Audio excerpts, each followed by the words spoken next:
నేను సిరిసిల్ల ఎమ్మెల్యే. సిరిసిల్లలో నేనంటే ఇష్టం లేని వాళ్ళు ఉండొచ్చు మన పార్టీలో, కానీ కేసీఆర్ మీద ప్రేమ ఉన్న వాళ్ళు ఉంటారు.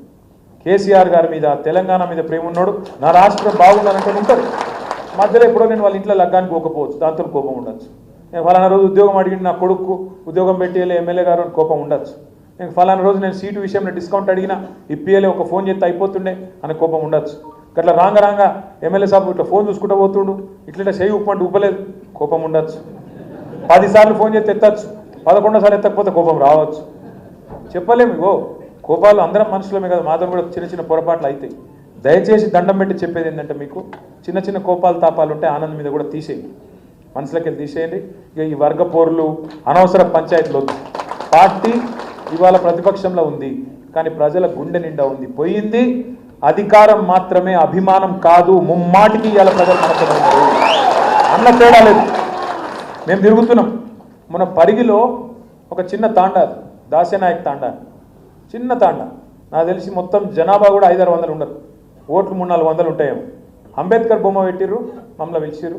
పోయి మేము దండం పెట్టుకొని విగ్రహావిష్కరణ చేసి, నేను, సవితక్క, ఇగో ఆనంద్ భాయ్ అందరం పోయినాం, మహేష్ రెడ్డి అన్న అందరం పోయినాం. ప్రామిస్ చెప్తున్నా, చిన్న తాండాల 5-6 వేల మంది జమ అయినారు. ఈడికి వెళ్ళాడికి ఊరేగింపు, హంగామా. అది ఎలక్షన్ ప్రచారం లెక్కనే ఉండే. నాకైతే నేను పరిశాన్ అండి, ఏంది ఇదంతా అంటే, మరి గట్లున్నది, ఇవాళ ఏం చేయమంటావు? కాంగ్రెస్ మీద కోపం గంతున్నది, మన మీద ప్రేమ గంతుంది. అయ్యో పొరపాటు అయిపోయింది, పొరపాటు అయిపోయింది. పోతే మా ఎమ్మెల్యే పోతారు అనుకున్నాం, కానీ కేసీఆర్ పోతారు అనుకోలేదు. అంతేనా?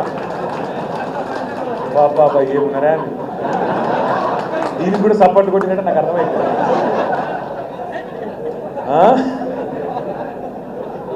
పోతే మా ఎమ్మెల్యే పోతారు అనుకున్నాం, కేసీఆర్ పోతారు అనుకోలేదే. ఇక మరి మీ ఎమ్మెల్యేలందరూ వెనక కేసీఆర్ ఎట్లుంటాడు నాకు అర్థం కాదు. కాబట్టి మనందరం కూడా ఇక గవర్నీ, అందుకే ఇవన్నీ నేర్చుకోవాలి, ఒక్కొక్కటి నేర్చుకోవాలండి. మా ఎమ్మెల్యే పోతే కేసీఆర్ కూడా పోతాడు, ఎమ్మెల్యేలు ఉంటేనే కేసీఆర్ ముఖ్యమంత్రి అవుతాడని ఎరుక కావాలి మనకు కూడా.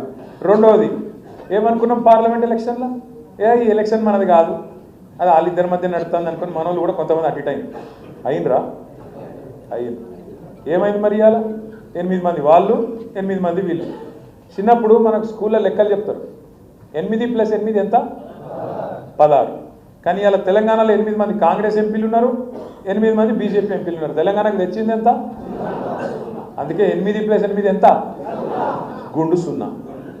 మొన్నటిదాకా ఎగిరిండి కదా రేవంత్ రెడ్డి, గుండు 0 అని. ఇప్పుడు ఢిల్లీలో కాంగ్రెస్కి వచ్చింది ఎంత? అందుకే ఎగిరద్దు. పెద్దలు ఏమంటారంటే, విజయం వచ్చినప్పుడు పొంగిపోవద్దు, అపజయం వచ్చినప్పుడు కుంగిపోవద్దు.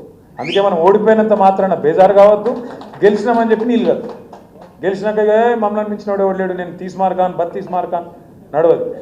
రేపు కూడా ఇట్లే ఉండాలి, ఇవాళ కూడా ఇట్లే ఉండాలి. మీకు దండం పెట్టి చెప్తున్నా, దయచేసి కలిసికట్టుగా కదులుదాం.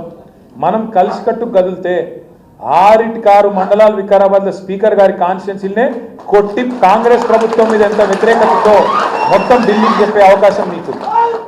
కొడంగల్లో కొట్టినాం అనుకో, 5-6 కాన్స్టిట్యున్సీ. ఎల్లుండి పోతున్నాం మేమందరం. కొడంగల్లో వస్తారా మీరు? లేదా ఆడికి వస్తారట? రైట్, చలో కొడంగల్ అందరం పోదాం. ఎందుకంటే వాళ్ళు వచ్చి మన వాళ్ళ దగ్గరికి పోదాం. పోయి అక్కడ లగచర్ల తాండా ఏమైంది, రోడ్డిబండ తాండా ఏమైంది, హకీంపేట ఏమైంది, అక్కడనే మాట్లాడదాం. రేవంత్ రెడ్డి ఇలాకాలనే, ముఖ్యమంత్రి కాన్స్టిట్యున్సీలనే అందులోకే పోదాం, అక్కడనే అడుగుదాం. మరి ప్రజలు ఎవరికి ఓటేయాలనో వాళ్ళనే చెప్పమందాం. మిమ్మల్ని కూడా నేను కోరేది అంటే, 6 మండలాలు ఉన్నాయి, ఒక మున్సిపాలిటీ. మీరు దయచేసి ఇంట గెలిచి రచ్చ గెలవాలి. మీ నాయకుడు, మీ ఇన్ఛార్జి జిల్లా పార్టీ ప్రెసిడెంట్, ఆయన తాండూరు తిరగాలి, పరిగి తిరగాలి, అక్కడ తిరగాలి, ఇక్కడ తిరగాలి. కానీ మీరు ఎక్కడోళ్ళు అక్కడ. మీరు కనుక మండలాల వారీగా సమన్వయంతో పనిచేస్తే రేపు ఎంపీటీసీలు, సర్పంచులు, జెడ్పీటీసీలు, రేపు మనోడే జిల్లా పరిషత్ చైర్మన్ అయిననుకో, మళ్ళీ వికారాబాద్ జిల్లా పరిషత్ మీద మన జెండా ఎగిరింది అనుకో, తప్పకుండా రేవంత్ రెడ్డి ప్రభుత్వానికి స్పీకర్ గారికి చెక్ పెట్టినట్టు అవుతుందా కాదా? ఒక గది మన లక్ష్యం కావాలి. ఇప్పుడు ఎదురుగా ఈ ఎలక్షన్ ఉంది, ఇక 4 ఏళ్ల తర్వాత ఆ ఎలక్షన్ ఉంది, అప్పటి సంగతి అప్పుడు చూసుకుందాం. కానీ క్రికెట్లో చెప్తారు కదా, నెక్స్ట్ బాల్ ఆడాలి. ఫస్ట్ ఈ నెక్స్ట్ బాల్ ఆడాలని అవుట్ కావద్దు, అటెన్క నెక్స్ట్ ఓవర్ ఆడాలి. కాబట్టి నెక్స్ట్ బాల్ ఇప్పుడు మనకు ZPTC, MPTC, sarpanch election, municipality ఉన్నాయి. వీటిలో కొడదాం, తప్పకుండా ఐకమత్యంగా ముంగటికి పోదాం. ఆనంద్ని కూడా మళ్ళొక్కసారి నేను కోరుతున్నా, దయచేసి వేరే అనుకోకండి, మంచి వాళ్ళని చూడండి, గుర్తించండి. నావాడు నీవాడు కాదు, గెలుపు గుర్రాలు, ఖచ్చితంగా గెలిచేటోళ్ళు, సామాజిక సమీకరణలు, అవతలలో ఎవరిని పెడుతురు, మనం ఎవరిని పెట్టాలి ఆలోచించుకొని ఒప్పి ఎవరైనా నారాయణ అనుకో 10 మందిని కూర్చోబెట్టి 10 మంది టికెట్ పెడితే ఒప్పించి అన్న నీకు ఇంకో పోస్ట్ ఇస్తా, రేపు గవర్నమెంట్ వచ్చినాక నామినేటెడ్ ఇస్తా, లేదా పార్టీ పదవి ఇస్తా అని చెప్పి ఒప్పించుకొని మెప్పించుకొని సీనియర్లను కూడా ముంగట కూర్చోబెట్టుకొని విశేషమైన అనుభవం కలిగిన వాళ్ళు ఉన్నారు ఆనంద్ మన పార్టీలో. పెద్ద మనుషులు ఉన్నారు, ప్రతి మండలంలో ఉన్నారు. 30 ఏళ్ళకించి 40 ఏళ్ళకించి రాజకీయం చేస్తున్న వాళ్ళు ఉన్నారు. వాళ్ళని కూర్చోబెట్టుకో, వాళ్ళ సలహా తీసుకో. మనకే అన్ని తెలుసు అనుకుంటే కాదు, నాకు కూడా అన్ని తెలియదు, నీకు కూడా తెలియదు, అక్కకు కూడా తెలియదు, ఎవరికి తెలియదు. ఎందుకంటే ఒక్కొక్క ఊళ్ళో ఒక్కొక్క పరిస్థితి ఉంటుంది, ఒక్కో మండలంలో పరిస్థితి అలాగ ఉంటుంది. అక్కడ ఉండే పరిస్థితి మంచిగా కరెక్ట్గా మనం విలేకరులతో మాట్లాడు, డాక్టర్లు ఉంటే డాక్టర్లతో మాట్లాడు, ఇంకా న్యూట్రల్స్ ఉంటే న్యూట్రల్స్తో మాట్లాడు, తెలుసుకో ఏ క్యాండిడేట్ ఏంది ఏం సంగతి తెలుసుకొని మొత్తం విశ్లేషించుకున్నాకనే టికెట్ కన్ఫర్మ్ చేద్దాం తప్ప ఈసారి ఎటుపడతాడు కాదు. ఈసారి పార్టీ కూడా జోక్యం చేసుకుంటుంది, పూర్తిగా ఇడిచిపెట్టి అగాధం పట్టించుకున్నట్టు ఉండం.